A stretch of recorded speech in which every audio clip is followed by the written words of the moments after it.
భారతదేశం పూర్వపు చరిత్రలో 5000 సంవత్సరాల కంటే ఎక్కువ కాలం క్రితం ప్రకృతితో ఉన్న ఈ గాఢమైన సంబంధం జీవితంలోని ప్రతి కోణాన్ని ఆకారమిచ్చింది. ఇక్కడ విభిన్న భూభాగాలు మరియు సంపన్న సంప్రదాయాల మధ్య ప్రజలు ప్రకృతి ప్రపంచంతో సామరస్యంగా నివసించారు. ఇక్కడే జీవన శాస్త్రం మరియు దీర్ఘాయుష్షు యొక్క ప్రాచీన శాస్త్రమైన ఆయుర్వేదం విత్తనాలు నాటబడ్డాయి. ఇవి నేటికీ కొనసాగుతున్న వారసత్వానికి దారితీశాయి. అధ్యాయం 1 పూర్వపు భారతదేశంలో జీవితం. ఈ యుగంలో ప్రకృతి అనేది సమకూర్చేవారు మరియు రక్షకుడు, జీవనానికి అవసరమైన ప్రతిదాన్ని అందిస్తుంది. భారత ఉపఖండ ప్రజలు భూమి యొక్క ప్రాప్యతపై ఆధారపడినవారు. వారి పరిసరాల్లో సహజంగా పెరిగిన పండ్లు, కూరగాయలు, ఆకులను తీసుకునేవారు. జీవనోపాధి కోసం వారు అందుబాటులో ఉన్న వాటిని సేకరించారు. ప్రతి ప్రాంతం తనదైన ప్రత్యేకమైన అందాలను వాతావరణం మరియు భూభాగం ద్వారా ఆకృతి చేసుకుంది. కొన్ని ఆహారాలు ముడి రూపంలో తినబడినప్పటికీ ఇతరులు వినూత్నమైన తయారీ విధానాలను అవసరం చేసేవి. ప్రజలు మూలకాలను ఉపయోగించుకోవడం నేర్చుకున్నారు. 2 మరిగించడం మరియు కలపడం వంటి వాటితో పుష్టికరమైన భోజనాలను తయారు చేసుకున్నారు. ఈ సరళమైన కానీ గాఢమైన ప్రకృతితో సంబంధం పర్యావరణానికి మరియు జీవాన్ని పోషించడానికి దాని అమోఘమైన సామర్థ్యానికి లోతైన గౌరవాన్ని ప్రోత్సహించింది. అధ్యాయం 2 వ్యాధుల పుట్టుక మరియు వైద్యం. అయినప్పటికీ జీవితం సవాళ్ల నుండి విముక్తం కాదు. సమాజాలు విస్తరించినట్లే ఆరోగ్య సమస్యల సంక్లిష్టత కూడా పెరిగింది. కొన్ని అంటు వ్యాధులు, ఇతరులు ప్రసారము కావచ్చు లేదా అలర్జీల కారణంగా ఉన్న వ్యాధులు ప్రధాన సవాళ్లను సృష్టించాయి. ఈ కఠిన సమయాలలో మానవ నైపుణ్యం మరియు ప్రకృతి యొక్క వనరులు కలిసి చికిత్స అందించాయి. కొందరు వ్యాధికి బలైపోయినా అనేక మంది నయమై ప్రకృతితో పాటు వైద్యం ఉండాలని విశ్వాసాన్ని బలపరుస్తుంది. ప్రకృతి ఫార్మసీపై ఈ ఆధారత ఆరోగ్య మరియు ఆరోగ్యకరమైన జీవన శైలికి అర్థం చేసుకోవడానికి ఆధారాన్ని అందించింది. అధ్యాయం 3 పంచమహాభూతాలు జ్ఞానం. జ్ఞానవంతులలో ఒక అవగాహన ఉదయించింది. మానవులు విశ్వానికి ఒక సూక్ష్మ రూపం, బ్రహ్మాండ సంబంధం యొక్క ప్రతిబింబం. కొంతమంది మేధావులు మానవులు ప్రకృతిలో భాగమని మరియు పంచమహాభూతాల రూపంలో విశ్వంలో ఉన్నదే మన శరీరంలో ఉంటుందని గమనించారు. భూమి, పృథ్వీ, ఎముకలతో, జలం, నీరు, రక్తంతో, తేజ, అగ్ని, జీర్ణక్రియకు సంబంధించిన అగ్నితో, వాయు, గాలి, శ్వాసతో మరియు ఆకాశం, అంతరిక్షం, శరీరంలో ఖాళీ ప్రదేశాలతో అనుసంధానించబడింది. ఈ గమనిక తర్వాత ప్రజ్ఞాత్మకమైన లక్ష్యంగా లోకపురుష సామ్య సిద్ధాంతం అని పేరు పొందింది. యథా పిండే తథా బ్రహ్మాండే అని ప్రసిద్ధి చెందింది. వ్యక్తి మరియు విశ్వం మధ్య ఈ గాఢమైన సంబంధం ఆయుర్వేద తత్వశాస్త్రం యొక్క మూల స్తంభంగా మారింది.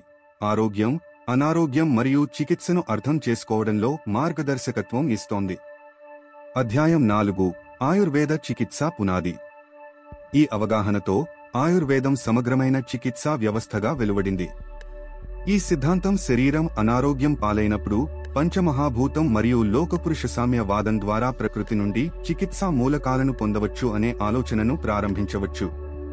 అందువల్ల శరీరం కొన్ని మహాభూతాలకు లోటు చెందినప్పుడు అదే విషయం బయటి ప్రకృతికి ఇవ్వబడింది. ఉదాహరణకు అతిసారంతో బాధపడుతున్న వ్యక్తికి మంచి పరిమాణంలో నీటిని నింపడం చేయబడింది. అదేవిధంగా శరీరంలో కొన్ని అధిక మహాభూతాలు ఉంటే వ్యతిరేక లక్షణాలు ఉన్న మందులను ఇవ్వడానికి చర్యలు తీసుకోబడ్డాయి. ఈ సిద్ధాంతం ఆయుర్వేదం యొక్క సామాన్య విశేష సిద్ధాంతం అని పిలువబడింది. ఇది ఆయుర్వేదం యొక్క ప్రాథమిక చికిత్సా సూత్రాన్ని ఏర్పరుస్తుంది. ఈ ప్రక్రియల అభివృద్ధి సమయంలో ప్రారంభ ఆలోచనను బ్రహ్మ అనే పదం ద్వారా చూడవచ్చు. అధ్యాయం 5 ఆయుర్వేద జ్ఞానం యొక్క డాక్యుమెంటేషన్.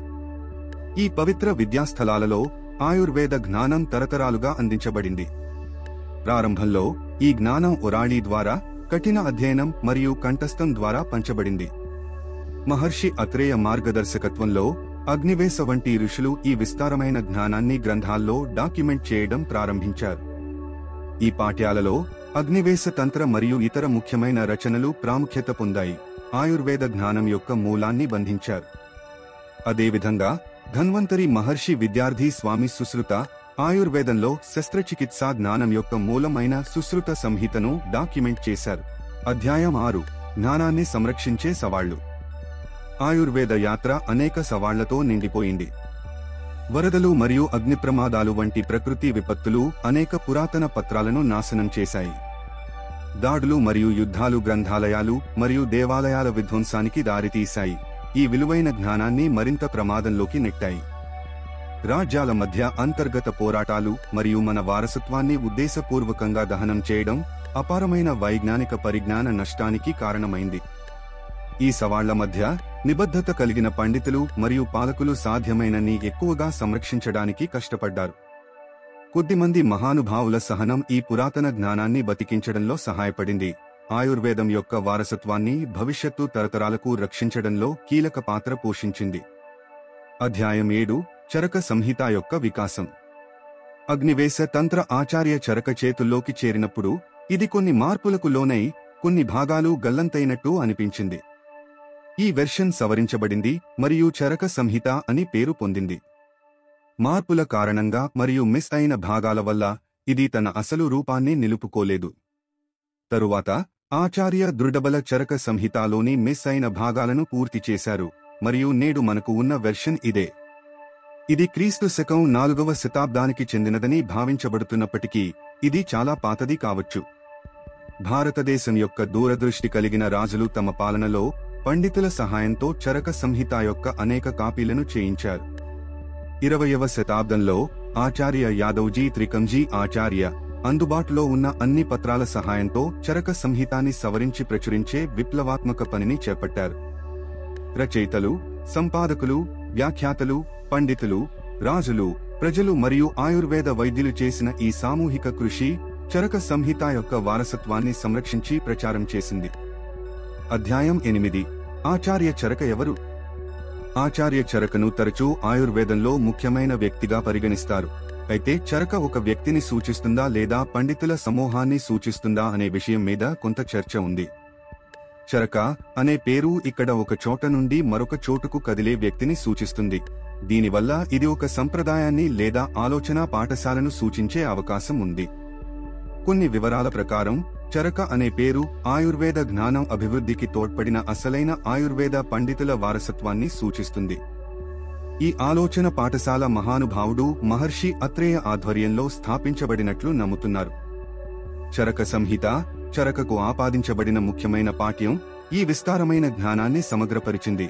వైద్యశాస్త్రం, చికిత్స మరియు సమగ్ర ఆరోగ్యం మీద పాఠాలు సమకూర్చింది.